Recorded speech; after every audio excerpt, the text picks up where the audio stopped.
Good afternoon, everybody. Welcome back to Donington Park, the third and final race of the weekend, about to get underway for the F3 Cup Championship. Cars lining up on the grid now ahead of their green flag lap, after which we will be away and racing for the final 20-minute encounter of the weekend. And what an opening weekend of the season it's been. Two races, two very entertaining races, and two different winners. Two very different races, actually, that we had as well. Yesterday's race, Cian Carey and Cian Carey came home first and second, respectively, less than half a second separating them. This morning, we had our second race, and Stefano Lini, the newcomer to the championship, won the race by 12.4 seconds. However, that doesn't really do the race justice. It was a lot more exciting than that result would have you believe. Stefano was actually on pole position for this morning's first race, was third into the first corner, didn't get off the line particularly well. Both Cian Carey and Cian Carey got past him, but within a couple of laps, Stefano had worked his way straight back past the pair of them and pulled away into a commanding lead, setting fastest lap after fastest lap and an eventual fastest lap time of a 1 minute 0.699. That was something like a second and a half quicker than Cian Carey had managed in yesterday's race to set the fastest lap then. So a really impressive performance by Stefano in race 2. The question is now, with those two sharing the front row, the two race winners so far this weekend, Stefano and Cian Carey, who is going to come out on top in the third race? Will one of them double up, or can Cian Carey or George Lyon, perhaps from behind, challenge and get their first victory of the season? Well, we'll find out in 20 minutes' time or so. For now, the cars are heading down the Craner curves on their green flag lap. As you can see, it's nice and dry. The sun is threatening to appear, but it's been fairly overcast all day. No rain, though, thankfully, and no rain forecast before the end of the day either. So the grid for this one, then, is based upon the results from the previous race. So it's Stefano Lini on pole position, with Cian Carey in second place, the reigning champion. Row number 2 is where we find Cian Carey. Now, Cian Carey, it's been a while since we had a race at Donington Park on the national circuit that wasn't won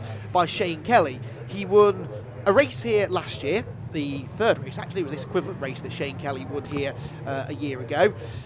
The year before that, he won all 3 races, and the year before that, he won all 3 races as well. So coming into this weekend, Cian Carey had won the last 7 races in the F3 Cup Championship here at Donington Park on the national circuit. Of course, that all changed yesterday when Cian Carey beat him to the first race victory by less than half a second. And of course, Cian had to settle for third in this afternoon's first race. That is where he will start the final one from. George Lyon will be alongside him. He was a one-time winner at Snetterton last year. Row number 3 for Stuart Wiltshire, who was a Brands Hatch winner in 2018. And Derek Daly, who was one of the most exciting drivers in the first race. He's the white and blue car you can see in the middle of shot, who was a winner at Silverstone last year. Arguably should have been on the podium in this afternoon's second race of the weekend, but had spin and ended up dropping down the order and ending up in 6th place. Tony Bishop and Robbie Watts share the 4th row.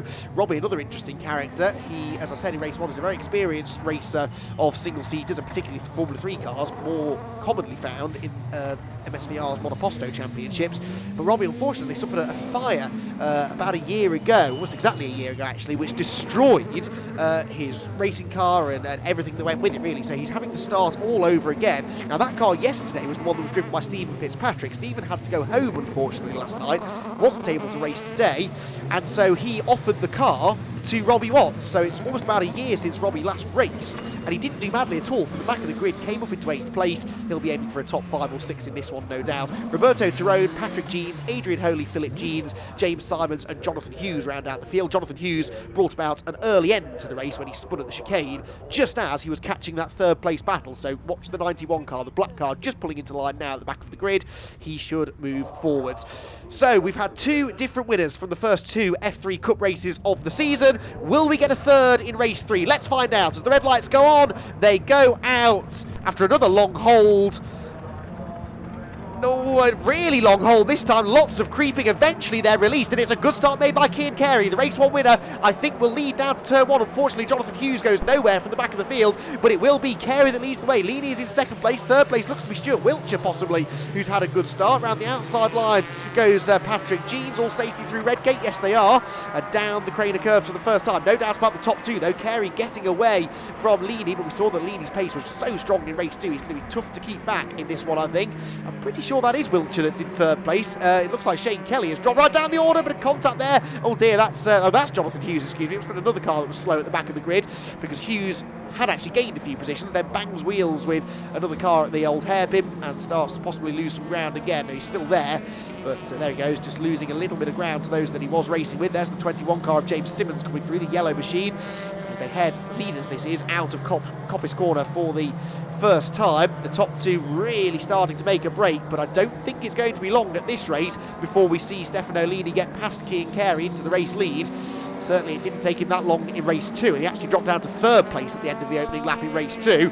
This time he's second and only 0.3 of a second away from the race lead. Down to Redgate they go, he looks to the inside line. Is he late enough on the brakes? Yes, he is! Fantastic driving once again from the newcomer, and as we saw in race 1 when he made that move a couple of times, he could brake so late on the inside line at Redgate and not run wide on the exit, and that was an absolute textbook out-braking manoeuvre.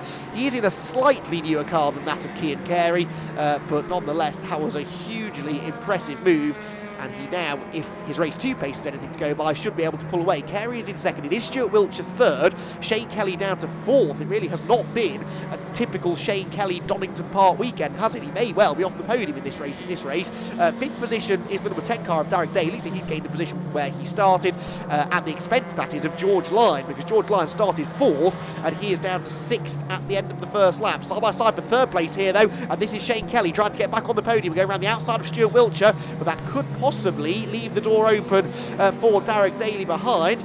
Derek in the Mercedes-powered Dallara. It's the Honda and VW powered cars in front of him, so we've got 3 different engine suppliers in these 3 cars, and it's the Honda powered car that looks to the inside, and Cian Carey is going to go through into third place. Nicely done.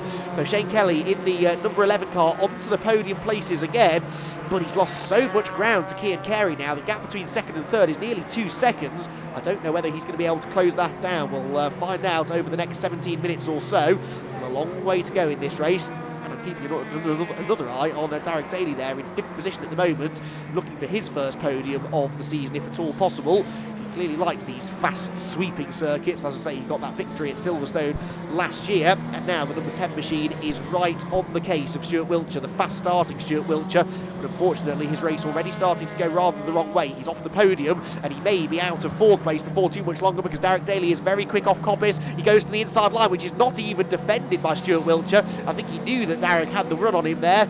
Is he late enough on the brakes to fend him off though? Yes, he is. So maybe it wasn't that he was just rolling over, maybe he was that confident in his braking ability that he knew he didn't have to defend. Either way, Wiltshire stays in front. Daly then will still be 5th. 6th place is George Lyne, and 7th position for Tony Bishop. They are the 4 cars in this battle for 4th position. 4th, 5th, 6th and 7th positions overall. Robbie Watts is 8th.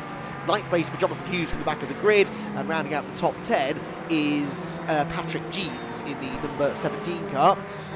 Through the old hairpin again, on the power, and it's a good exit there once again from Derek Daly, who'll be wanting to make get a move on with this, because he can see the cars in front starting to escape up the road slightly. Cian Carey is pulling away now. At the end of that lap, Kelly was already 1.5 seconds clear of this Wiltshire and Daly battle, and Derek will feel that he's got the pace for a podium here, but he can't spend too much longer stuck behind the number 2 car. Again, he's so close to Wiltshire through Coppice that he's probably actually hurting his exit speed there, because he's running in the dirty air. He's not got as much downforce effect on the front wing of that Dallara Formula 3 car.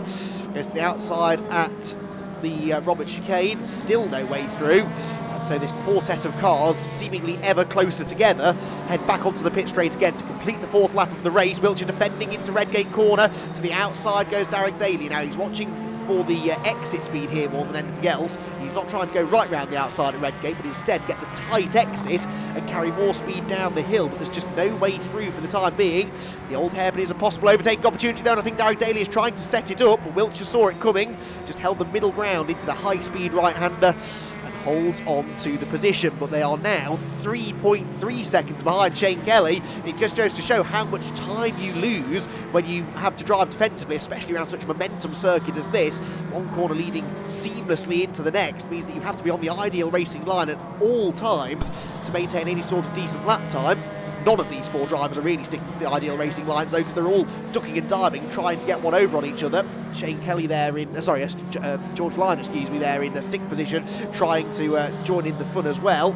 He was starting actually to apply the pressure to Derek Daly as they went through the top end of the circuit. Back onto the main straight we go again, and it's an even better exit this time onto the pit straight for Derek Daly. Pulls to the left-hand side of the road. He's got his nose in front as they go down into Redgate Corner, but it's the outside line at the first turn, which just isn't going to work, surely, or will it? He's going to try and go right round the outside, and fair play to Stuart Wiltshire, left him plenty of room there, and finally Derek Daly has broken through the defences of Stuart Wiltshire and is into that 4th position. Now, can he set sail and chase after Cian Carey? That's the next question. He may well have the pace to do it, but the trouble is he's 6 seconds behind the podium places now.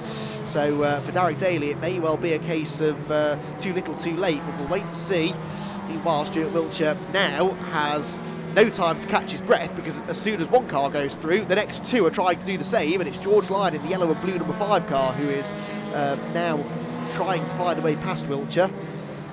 Down the exhibition straight once again. The black car in the background is Jonathan Hughes, who's catching them again. Now, this is the situation we had from Jonathan in race 1, or race 2, I should say, at the weekend. The first race today was that he had a bit of a slowish start to the race. Took a while to get up to speed, but then once he did, he was closing in on this group of drivers who were all fighting with each other in the previous race as well. And just as he arrived on their tail, he spun at the chicane, did Jonathan, and unfortunately got stranded on the curb, stalled the car, couldn't get it going again, and that brought out a slightly premature end to the race. They red flagged it, I think, with about 2 minutes or a minute and a half maybe left on the clock, so he didn't lose a huge amount of racing, but Jonathan unfortunately not classified as a finisher. That was not how he wanted his season to start, because Jonathan is a quick driver, but just not quite got the consistency required at the moment, I don't think. Meanwhile, nice battle here. Adrian Holey there, the red number 6 car, and he has got the 21 of James Simmons right on his tail. That's the multicoloured car, predominantly yellow, but it's got flashes of every colour imaginable, I think, down the side of that car. And behind them both is Philip Jeans. He is in 14th and last at the moment, but right the way down the order, there are fights going on, aren't there? It doesn't matter whether you're 1st or 14th. You've got, well, I was going to say you've got someone to play with. Actually, the only driver I think who has got anyone to play with at the moment is the race leader, Stefano Lini, because he's already 5.5 seconds clear of anybody else. But everyone behind him is having a whale of time. There are some great battles going on right the way through the field, including this one between the last 3 cars in the race. That lead gap, incidentally, is 5.6 seconds, because Stefano Lini is once again on fastest lap pace. 1 minute 2.364 is his fastest lap time. There is an award that goes out actually to the fastest driver of the weekend, the Sunoco fastest driver of the weekend award. It is sponsored by Sunoco Fuel. Last year it was won here by Stephen Daly, who set the fastest race lap across all 3 races, which was a 1 minute 1.5. Well, we're already eclipsing that this weekend as we're side by side here. On the inside is going James Simmons, trying to wrestle this 12th place away from Adrian Holey, and I thought for a second he might have done it, but Adrian carried the speed round the outside at Hollywood, fends him off. But yes, the race leader Stefano Lini not quite down on the stormy 1 minute 0 pace that he had in the previous race, but that didn't actually come until quite late in the day. So as he continues to burn off the fuel and the car gets lighter, we may see him go even more quickly.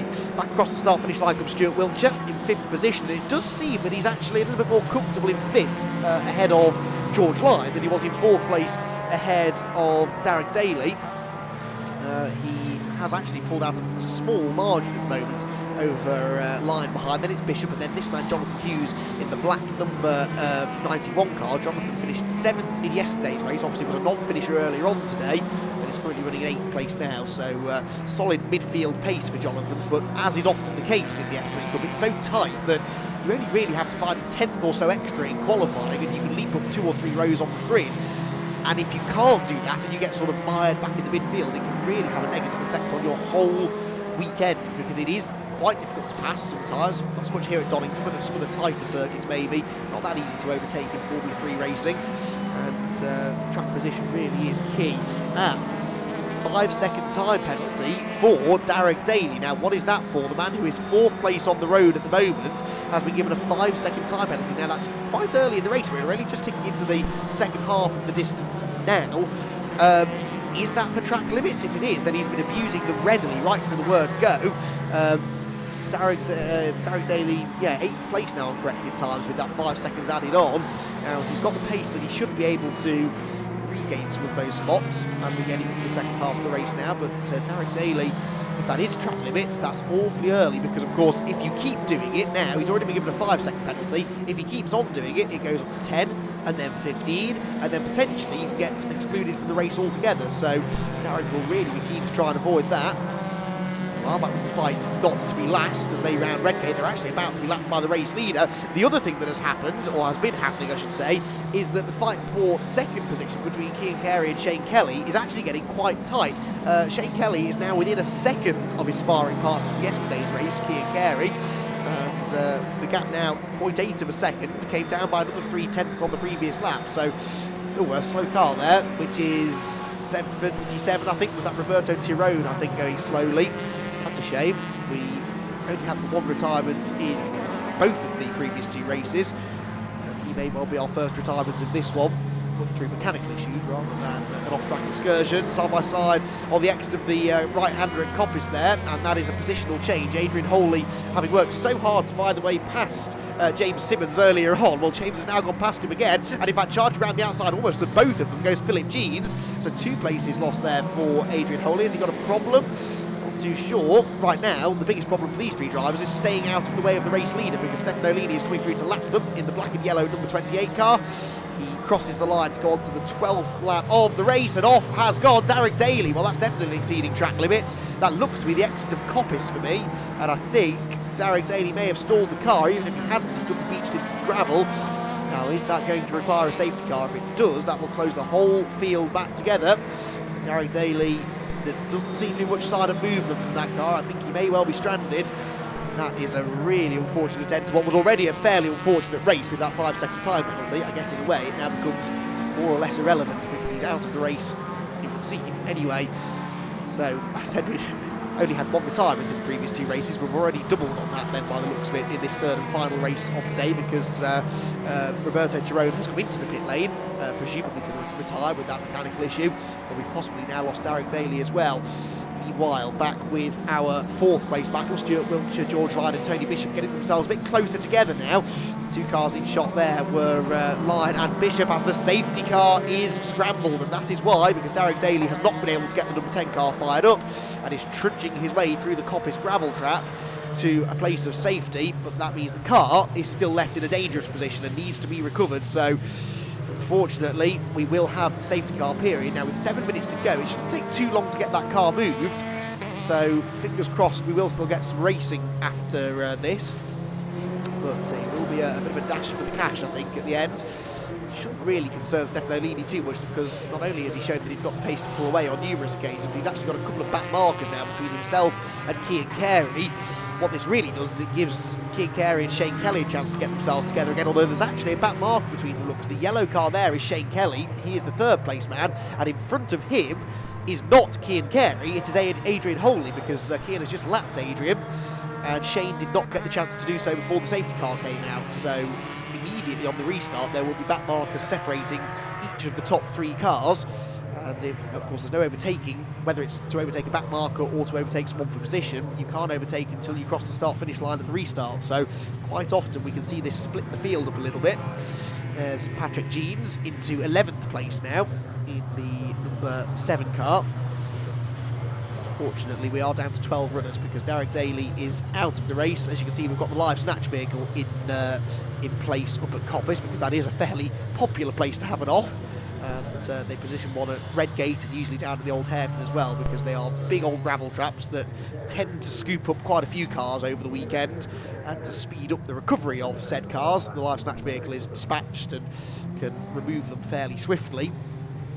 Shout out to all of the marshals assisting in that process as well. They've had a busy old weekend here. It's coming towards the end now of the 2nd day of racing at Donington Park. Lots of action. 5-hour endurance race yesterday that the marshals had to contend with. Lots to keep them busy over those 5 hours as well. And without them, we couldn't enjoy this sport. The volunteer marshals, they do it completely for their own enjoyment, really, and to lend a helping hand to the sport they love, but they don't get paid for it. And the Orange Army really are the backbone of British motorsport, really, well, international motorsport. As I say, without them, we wouldn't be able to enjoy the sport at all. So thank you to all of the marshals here at Donington Park and around the rest of the country on what is a busy weekend for British motorsport. this weekend. We now start getting into the bulk of the 2019 season. And these are the first rounds of the season for the F3 Cup Championship, a championship that has been around for several years now and has always produced competitive racing, and over more recent years, bigger grids than we've had in the past as well, which is nice to see. That was Robbie Watts, I think we caught a glimpse of there. Robbie in 9th place now. He was in 8th earlier on, but he's been overtaken somewhere along the line by Patrick Jeans. So Patrick into 8th place, Robbie Watts down to 9th. Robbie finished the previous race in 8th position and would have probably been hoping to go a bit further forward, but of course he hasn't raced for so long, and I'm sure his mind has been rather elsewhere as well with the various issues he's been going through with the fire that destroyed his race car and all the kit that went with it as well. Robbie, a very, very quick driver. It's great to see him back out there in a car, and whether we see him back again later this year, we'll wait and see, but I certainly hope we do, because Robbie is a nice guy and a quick driver as well, so we wish him all the best for his future and indeed for the rest of this race, because although we're not going racing this time, I think we should be able to next time, with probably time for 2, maybe more than that. In fact, when the safety car has come in, it was a late decision. The safety car has come in this time, and so Stefano Lini leads the cars across the start-finish line. The green car on the inside is the second-place man, Cian Carey, but he's trying to negotiate Philip Jeans and James Simmons, who are scrapping over 10th position, and he couldn't overtake either of them until they crossed the start-finish line. Now he can negotiate them through Hollywood, and he puts those two cars between himself and Cian Carey in the yellow car in 3rd, Stuart Wiltshire still 4th, George Lyon 5th, and Tony Bishop in 6th position. Out of the old hairpin, up the hill again, and the green machine of Cian Carey getting away now. How quickly can Cian Carey get past these two? We look to the inside of McLean's, but that route is not available to him. James Simmons not leaping out of his way, so Cian Carey's going to have to work for this. Looks to the inside at Compass. Is he late enough on the brakes? No.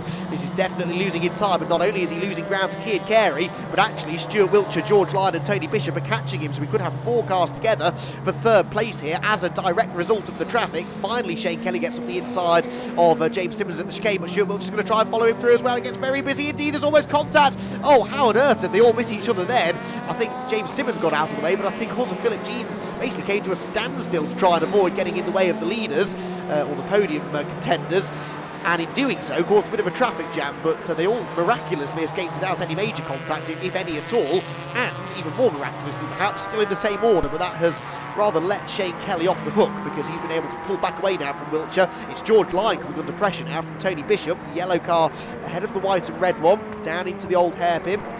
Tony Bishop's been there or thereabouts all day, hasn't he? But not really been able to replicate the result we've seen from him in the past. He was 4th yesterday, which was a solid start to the weekend, but then 7th earlier on today, currently running in 6th, so things are slightly improving.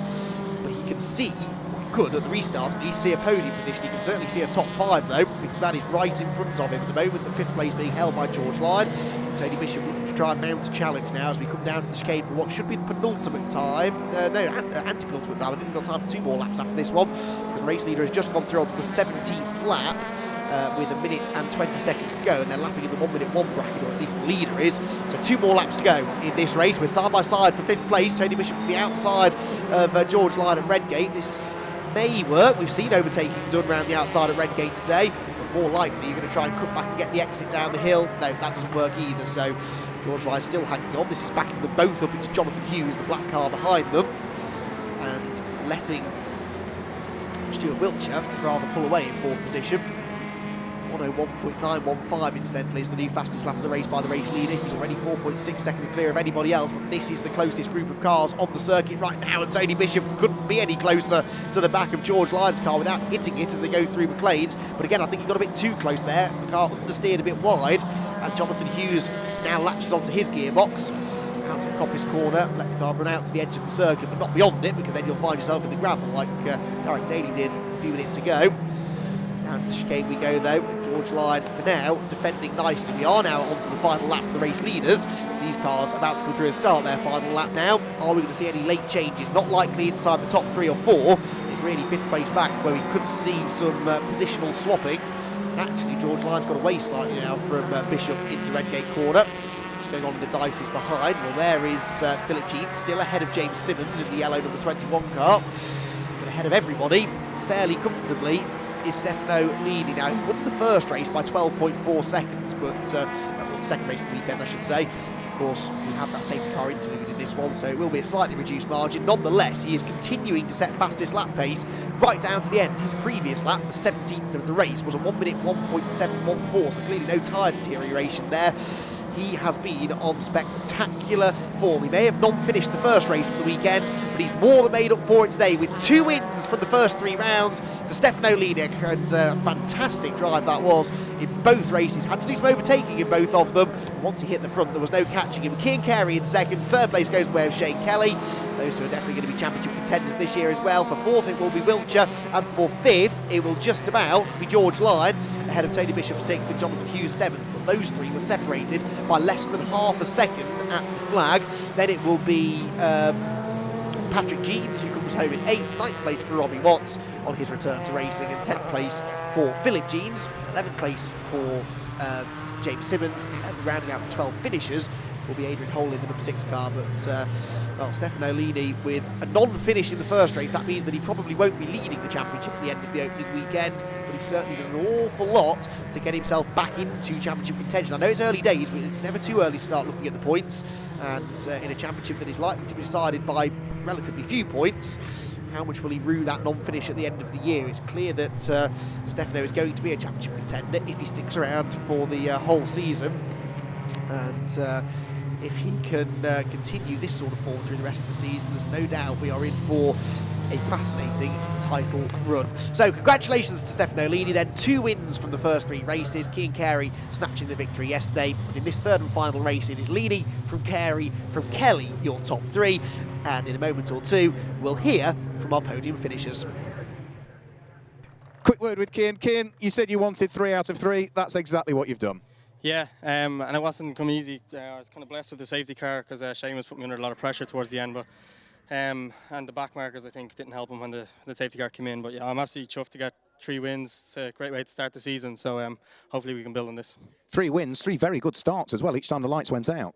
Yeah, 3 brilliant starts, but it's just it's all in the getting the tyres warm in the warm-up lap. So if I can continue that for the rest of the season, that'll be good. Shane, usually a happy hunting ground, Donington Park, but 3 second places, it's not a bad haul of points still. It's still 3 second places, so great points. You know, we know the points are close. We've come away, I think, the last 4 years leading the championship, but by only 3 or 4 points. So we know it's close, and we'll carry on to the next. I messed up qualifying, and from there I was on the back foot. Wasn't comfortable really in the car until we got to the racing. So each race I made up a couple of places, and yeah, both Shane and Cian were just too quick this weekend.